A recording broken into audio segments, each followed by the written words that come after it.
Oke, langsung saja kita masuk ke tujuan pembelajaran kita. Di sini ada dua ya, menjelaskan jenis-jenis lembaga sosial dan menjelaskan fungsi dari lembaga sosial, di mana minggu lalu sudah singgung lembaga sosialnya itu apa saja. Ada lembaga keluarga, lembaga agama, lembaga ekonomi, lembaga pendidikan, dan terakhir ada lembaga politik. Oke, nah lembaga sosial, jadi lembaga sosial itu tumbuh karena kebutuhan masyarakat untuk tujuan mendapatkan keteraturan kehidupan bersama. Jika dalam suatu masyarakat tidak ada lembaga sosial, maka kehidupan dalam masyarakat itu akan mengalami kekacauan. Nah, jadi hubungan antara lembaga sosial dalam masyarakat itu tidak selalu sejalan dan serasi, ada ketidakcocokan. Nah, ketidakcocokan antara berbagai lembaga sosial dapat kita lihat dalam kehidupan masyarakat.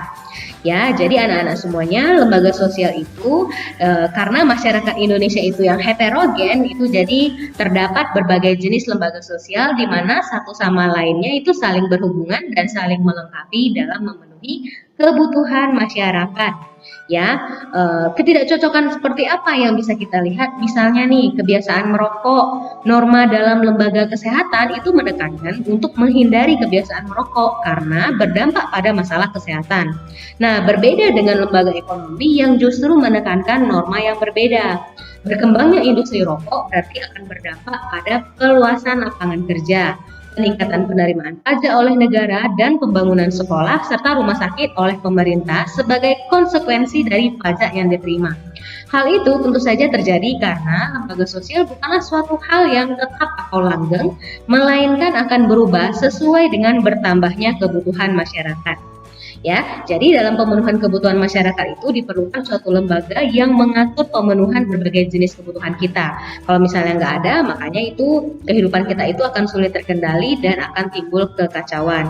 Nah, kita harus menghargai berbagai lembaga sosial yang ada karena memiliki peran dan fungsi masing-masing dalam mengatur kehidupan masyarakat Indonesia. Jadi, seperti apa sih fungsi dari lembaga-lembaga sosial yang ada di masyarakat? Nah, anak-anak, adanya lembaga sosial di masyarakat itu memiliki peran dan fungsi bagi masyarakat dalam rangka memenuhi kecukupan kebutuhan pokok atau dasar tiap-tiap anggota masyarakatnya. Berbagai lembaga sosial yang terdapat di dalam masyarakat mempunyai fungsi sendiri-sendiri yang berhubungan dengan pemenuhan kebutuhan masyarakat dalam kehidupan bermasyarakat. Jadi anak-anak semuanya, apa saja sih fungsi dari lembaga sosial itu? Jadi sehubungan dengan usaha manusia untuk memenuhi kebutuhannya, maka lembaga sosial secara umum memiliki fungsi, yaitu yang pertama, memberikan pedoman pada anggota-anggota masyarakat. Nah, jadi ini bagaimana mereka harus bersikap atau bertingkah laku dalam menghadapi masalah-masalah yang muncul atau berkembang di lingkungan masyarakat, termasuk yang menyangkut hubungan pemenuhan kebutuhan hidupnya. Nah, lembaga sosial ini memberikan arahan kepada setiap anggotanya bagaimana ia harus berbuat sehingga tidak akan menimbulkan penyimpangan yang dapat meresahkan masyarakat. Lalu ada fungsi yang kedua, menjaga keutuhan masyarakat yang bersangkutan. Nah, di sini lembaga sosial itu bermaksud untuk menghimpun dan mempersatukan anggota-anggotanya agar tercipta integrasi dalam masyarakat. Namun apabila suatu lembaga sosial sudah tidak ada lagi perilaku-perilaku warga masyarakat yang sesuai dengan nilai yang ada, maka dapat dikatakan bahwa itu berarti telah terjadi disintegrasi. Jadi lembaga sosial itu mengatur berbagai aktivitas masyarakat sehingga terwujudlah kehidupan yang serasi atau harmonis. Nah, fungsi yang ketiga itu adalah memberikan pedoman kepada masyarakat untuk mengadakan sistem pengendalian sosial atau kontrol sosial. Nah, artinya di sini lembaga sosial itu sebagai sistem pengawasan masyarakat terhadap tingkah laku anggota masyarakatnya. Jadi, lembaga sosial yang ada di masyarakat itu terbentuk atas dari berbagai pemenuhan kehidupan dari masyarakat. Lalu, apa sih yang bentuk-bentuk lembaga sosial di masyarakat? Jadi, ini adalah lembaga sosialnya. Yang pertama ada lembaga keluarga, ada lembaga agama, lembaga ekonomi, lembaga pendidikan, dan lembaga politik. Nah, kita akan melihat satu persatu jenis dan fungsinya masing-masing.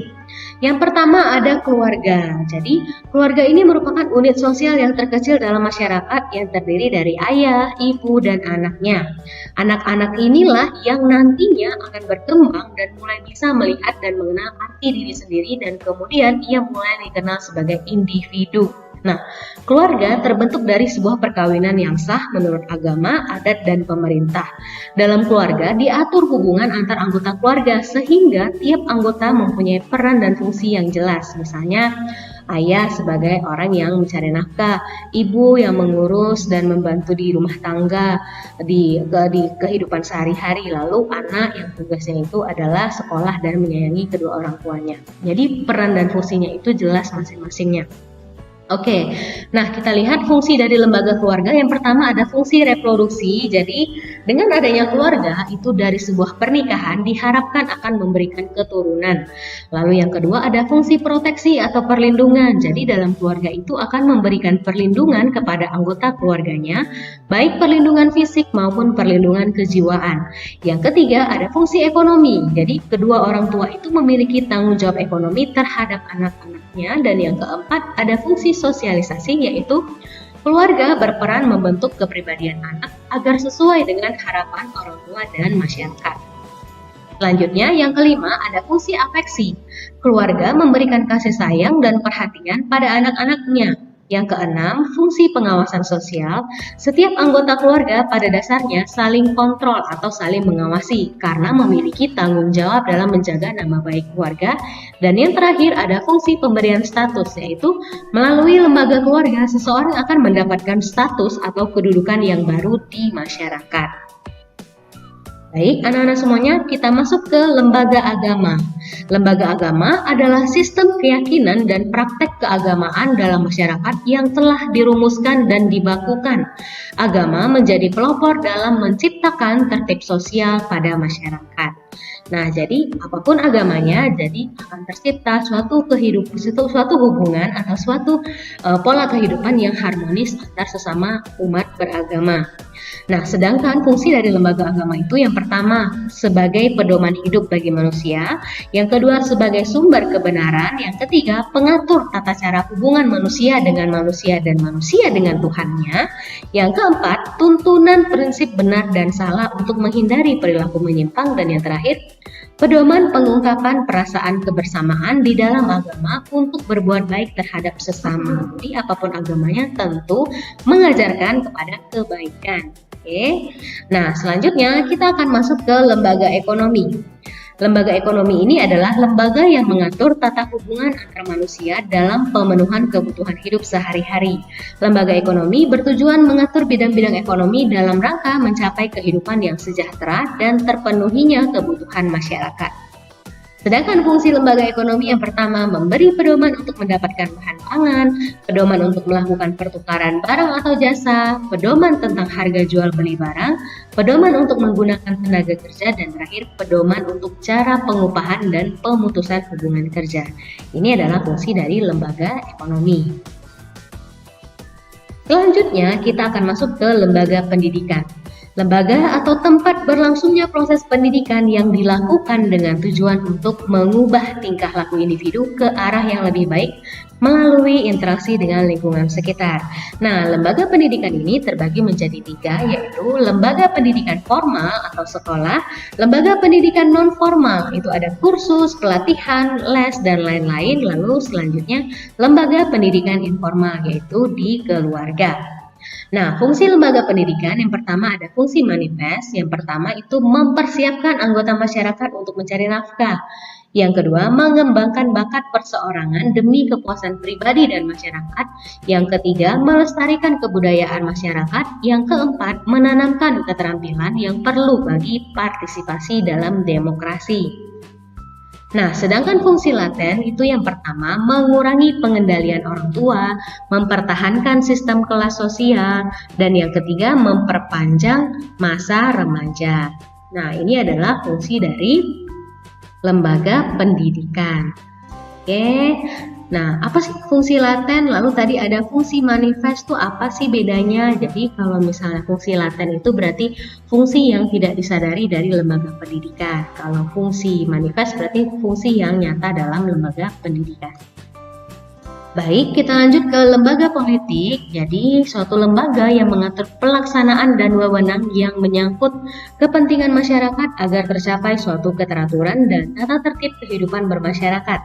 Lembaga politik merupakan keseluruhan tata nilai dan norma yang berkaitan dengan kekuasaan. Jadi, dari politik itu adalah proses pembentukan dan pembagian kekuasaan dalam masyarakat yang antara lain berwujud proses pembuatan keputusan, khususnya dalam negara. Oke, anak-anak semuanya, kita lihat fungsi dari lembaga politik. Yang pertama itu ada memelihara ketertiban di dalam negeri. Jadi, lembaga politik ini bertindak sebagai penegak hukum yang menyelesaikan konflik yang terjadi di masyarakat. Yang kedua itu ada mengusahakan kesejahteraan umum. Nah, berfungsi untuk merencanakan dan melaksanakan pelayanan-pelayanan sosial serta mengusahakan pemenuhan kebutuhan pokok masyarakat. Misalnya, pengadaan dan distribusi pangan, sandang, papan, pendidikan, dan kesehatan.